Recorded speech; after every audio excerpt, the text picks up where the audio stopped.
What's going on, guys? This is Ryan with Dark Outpost, and Hogwarts Legacy is actually one of the games that I'm really looking forward to. Not because I think it'll be a masterpiece, not because I think it'll even be great, but because I really do love the Harry Potter world, and I can't wait to get a real RPG that can put us in this universe where I can make my own decisions, explore a little bit. I hope it's good, I hope it's great, but I am actually looking forward to it. But another reason I've been so interested in it is because the activists want it to fail. They hate this game because they hate the person who created it, J.K. Rowling, under fire from the woke mob simply because she has a different opinion. But when it comes to the activists that don't want it to happen, we saw that very clearly the past few days after they tried to cancel Troy Levitt, who is the lead designer on this game. Take a look.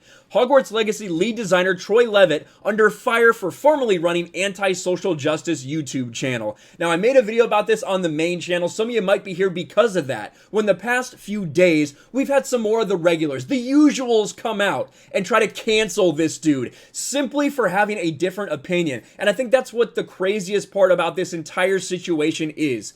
The games industry and games media are so full of these same types of people that if there's one person that runs counter to that, they need to get him out immediately. These same people, when we find out there's an activist like someone like Neil Druckmann that's involved in something that really wants to heavily politicize things, they say, oh, why are you worried about that? Just because he's working on a game, it doesn't mean he'll put his politics in there. Well, then what happens? You have someone on the other side, someone who's anti-social justice warrior. Now everyone is screaming that he's gonna put his politics in the game, which is just absolutely ridiculous. Let's get more into this. The discovery that Troy Levitt, a lead designer for the studio in charge of the upcoming Harry Potter game Hogwarts Legacy, used to host an anti-social justice YouTube channel, has led to outrage among the mainstream gaming press, and it really has. It started with this Kotaku article right here, and it spiraled because all of these people think the same. They are a hive mind. Upcoming Harry Potter game, Hogwarts Legacy, anti-feminist commentator at the helm.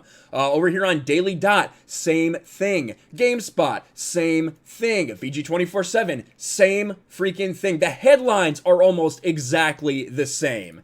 But it all really did stem from that Kotaku article blowing up. Levitt's YouTube channel was first brought to widespread attention by this dude, Liam Robinson, who has since blocked me. I know this is shocking, but the lead designer of Hogwarts Legacy is Troy Levitt, a far-right YouTuber. Nah, that's not accurate at all. That is an absolute lie. Who used to make anti-fem and pro-GG vids. Now, you can go to his channel. He's gained some subscribers since then. Listen, I watched a significant amount of his videos. He is very, I want to say like milquetoast, you know what I mean? He's not really, he doesn't even swear from a lot of what I heard. He's very analytical and breaks apart a lot of the arguments from people like Brianna and Anita Sarkeesian. Well, it just so happens those two people had a major problem with Troy Levitt being attached to this. Look, immediately they put out these calls to cancel it. Brianna was incredibly straightforward.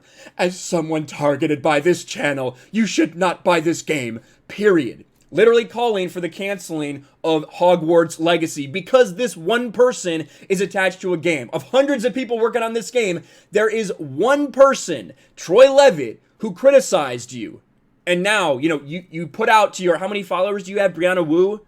Over 100,000 people? Don't buy this game. Absolutely ridiculous. Go fuck yourself, Brianna Wu. Anita Sarkeesian put out something quite similar, to be honest with you. I'm happy to say that, now this is a quote from Troy Levitt himself. Why don't we read the quote, then read what Anita said? We should do that. I agree. We should definitely do that because Troy Levitt actually talked about this. He disclosed this channel. He disclosed the fact that he used to talk about things like this to Warner Brothers, to WB Games, before they put him on the project. Look at what they said. Some of you have expressed that due to my commentary and some game industry controversies and my sympathies for the Gamergate movement, that I might have been a difficult time should I ever want to return to professional game development. I'm happy to say, even though I disclosed my YouTube channel to WB Games, it didn't appear to be an issue for them. Not that they endorse anything I've said, of course, but at least they seem more concerned with making good games than with pushing some sort of social justice agenda. So there is hope, right? WB already knows about this and they were fine with hiring him. You know why they're fine with hiring him? because he's not controversial. This isn't controversial. These are normal takes from normal human beings, not the nut jobs that are trying to take over and have taken over in a lot of ways games media and game development industries. But what does Anita say? I'm happy to say that even though I disclosed my hateful, misogynist, and regressive YouTube channel to WB Games, it didn't appear to be an issue for them, and I get to continue being a successful game designer on a major project with no consequences.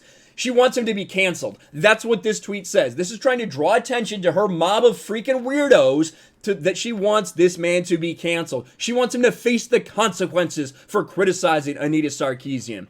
I will say, if you want to hear some great, very analytical, maybe a little bit dry for some, to be quite honest, takes, go to Troy Levitt's channel. He has a lot of critiques for Feminist Frequency and Queen Anita Sarkeesian herself.